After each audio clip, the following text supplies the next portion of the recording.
दोस्तों, बहुत समय पहले की बात है। किसी शहर के बीचों बीच एक 12 साल का लड़का सूरज अपनी दुनिया खुद बसाने की कोशिश कर रहा था। उसका कोई अपना नहीं था, ना माँ बाप, ना कोई रिश्तेदार। किस हालात में उसका जन्म हुआ यह तो उसे याद भी नहीं था। बस इतना जानता था कि जब से होश संभाला खुद ही अपनी भूख मिटाने के लिए संघर्ष करता रहा।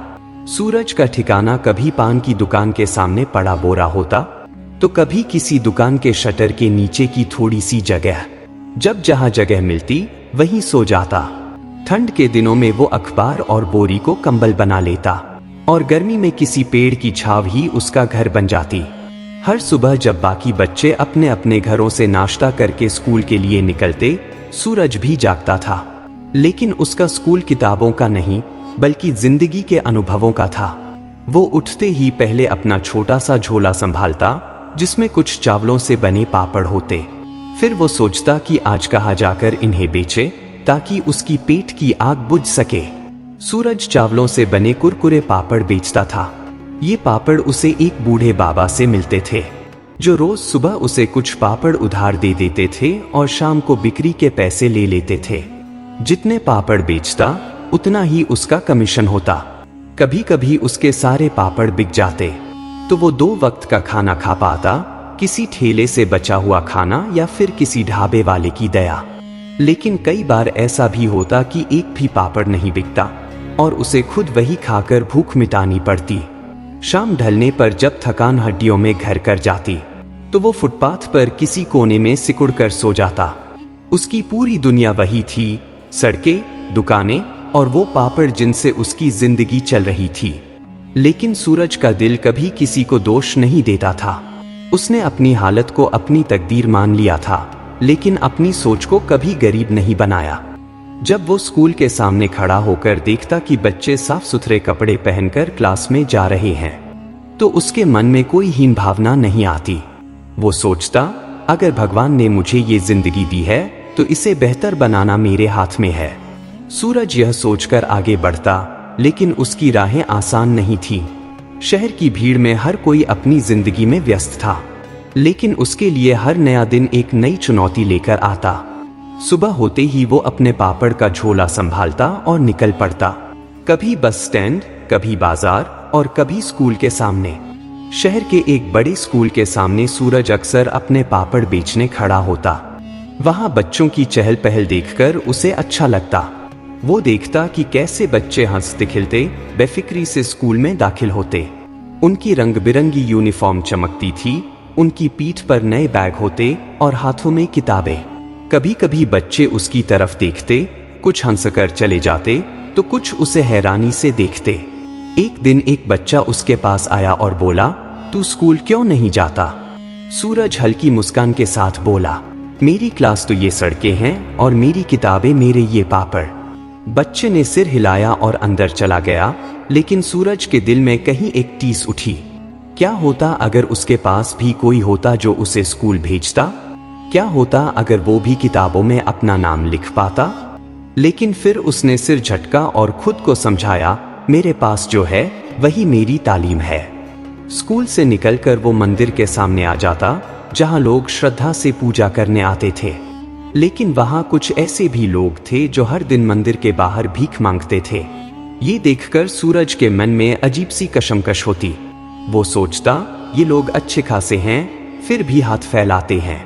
मैं भी अनाथ हूं, लेकिन कम से कम मेहनत तो करता हूं। एक दिन जब सूरज पापड़ बेच रहा था, एक भिखारी ने उसे रोका और कहा, बेटा, तू भीख क्यों नहीं मांगता? लोग तुझे ज्यादा पैसे देंगे। सूरज ने दृढ़ता से जवाब दिया, साहब, मैं मेहनत करता हूं। जो मेरे हक के पैसे हैं वही चाहिए। भीख मांगकर जीना मेरी आदत नहीं बन सकती। भिखारी ने उसकी बात पर हंस दिया। लेकिन मंदिर के एक बुजुर्ग व्यक्ति ने ये सुना और पास आकर बोले, बेटा, तेरा यह जज्बा ही तुझे आगे बढ़ाएगा। भगवान मेहनत करने वालों का साथ देते हैं। सूरज ने बुजुर्ग की बात को दिल में बसा लिया। रात को जब सूरज फिर से अपने ठिकाने पर सोने के लिए जा रहा था तो सोच रहा था कि जिंदगी उसे हर दिन कुछ सिखा रही थी। लेकिन क्या ये संघर्ष कभी खत्म होगा? क्या कभी उसे भी एक ऐसा दिन देखने को मिलेगा जब भूख से समझौता न करना पड़े? सुबह हुई। सूरज ने आंखें खोली तो सामने वही भीड़-भाड़ भरी सड़क थी, वही हलचल, वही दौड़ भाग। लेकिन आज उसका मन भारी था। पिछले कुछ दिनों से उसके पापड़ सही से नहीं बिक रहे थे। जेब में सिर्फ कुछ सिक्के बचे थे। आज अगर पापड़ नहीं बिके तो शायद मुझे भूखा ही सोना पड़े, उसने मन ही मन सोचा। आज सूरज ने सोचा कि किसी नए इलाके में जाकर पापड़ बेचे। वह शहर के उस किनारे पर गया जहां समुद्र था। बीच पर लोगों की भीड़ थी। कुछ लोग पानी में खेल रहे थे, कुछ रेत के घर बना रहे थे और कुछ बस मस्ती में घूम रहे थे। सूरज को लगा कि यहाँ उसके पापड़ जल्दी बिक जाएंगे, क्योंकि लोग घूमेंगे, खाएंगे, मौज करेंगे।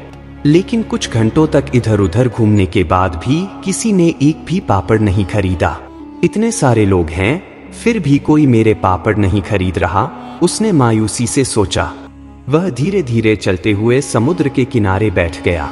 उसकी आंखें लहरों को निहार रही थीं, जो बार बार किनारे से टकरा रही थीं, जैसे उसे कोई सीख देना चाहती हो।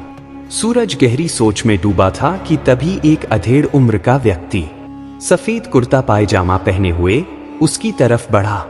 वह व्यक्ति सूरज के पास बैठ गया और नरम आवाज में पूछा, बेटा, तुम यहाँ अकेले क्या कर रहे हो? सूरज ने एक लंबी सांस ली और धीरे से बोला, साहब, पापड़ बेचने आया था, पर कोई खरीद ही नहीं रहा। व्यक्ति ने सहानुभूति से उसकी तरफ देखा और पूछा, कौन कौन है तुम्हारे घर में? सूरज हल्की मुस्कान के साथ बोला, कोई नहीं साहब, मैं अकेला हूँ, खुद ही कमाता हूँ, खुद ही खाता हूँ। व्यक्ति थोड़ी देर तक चुप रहा, फिर उसने अपनी जेब से एक 500 रुपए का नोट निकाला और सूरज की तरफ बढ़ाया। ये रखो बेटा, मेरी तरफ से। सूरज ने नोट की तरफ देखा और फिर उस व्यक्ति की आंखों में झांका। उसने धीरे से कहा, साहब, मेरा एक पापड़ 30 रुपए का है। अगर आपको लेना है तो सिर्फ 30 रुपए दीजिए, 500 नहीं। व्यक्ति ने चौंक कर पूछा, पर मैं तुम्हें यह पैसे मदद के तौर पर दे रहा हूँ। सूरज ने अपना सिर हिलाया, नहीं साहब, मैं भीख नहीं लेता, मैं सिर्फ अपनी मेहनत की कमाई खाता हूँ। व्यक्ति सूरज के इस जवाब से प्रभावित हो गया। उसने मुस्कुराते हुए कहा, बेटा, तुम्हारी ईमानदारी और हिम्मत को सलाम है, तुम जिंदगी में बहुत आगे जाओगे। उसने सूरज को 30 रुपए दिए और एक पापड़ लिया, फिर उठकर चला गया। लेकिन जाते जाते एक बार मुड़कर सूरज को देखा, जैसे वह कोई अनमोल चीज देख रहा हो। सूरज ने उन 30 रुपयों को देखा और एक संतोष भरी मुस्कान उसके चेहरे पर आ गई। आज भी वह जीत गया था अपनी ईमानदारी की लड़ाई में। समुद्र की लहरें अब भी किनारे से टकरा रही थी। सूरज ने सोचा, शायद ये लहरें भी यही कह रही हैं, कोशिश करते रहो, चाहे कितनी भी मुश्किलें आए। वह उठा, अपना झोला संभाला और अपने अगले ग्राहक की तलाश में आगे बढ़ गया। दोस्तों, सच्ची मेहनत और ईमानदारी इंसान को कहीं से भी उठाकर ऊंचाइयों तक पहुंचा सकती है। सूरज ने कभी हालात का रोना नहीं रोया, नहीं भीख मांगी, बल्कि अपनी मेहनत पर भरोसा रखा। जब हालात कठिन थे, तब भी उसने अपने आत्मसम्मान से समझौता नहीं किया। यही एक सच्चे इंसान की पहचान होती है, जो मुश्किलों से घबराता नहीं, बल्कि उन्हें अपनी ताकत बना लेता है। अगर हम जीवन में सफलता चाहते हैं, तो हमें भी सूरज की तरह संघर्ष, आत्मसम्मान और ईमानदारी का दामन थामे रखना चाहिए। जो मेहनत पर भरोसा करता है, उसकी किस्मत खुद बदल जाती है। दोस्तों, अगर आपको यह कहानी पसंद आई और इससे कुछ सीखने को मिला, तो हमारे YouTube channel truth of life को सब्सक्राइब करें और ऐसी ही प्रेरणादायक कहानियों के लिए वीडियो को लाइक और शेयर करें।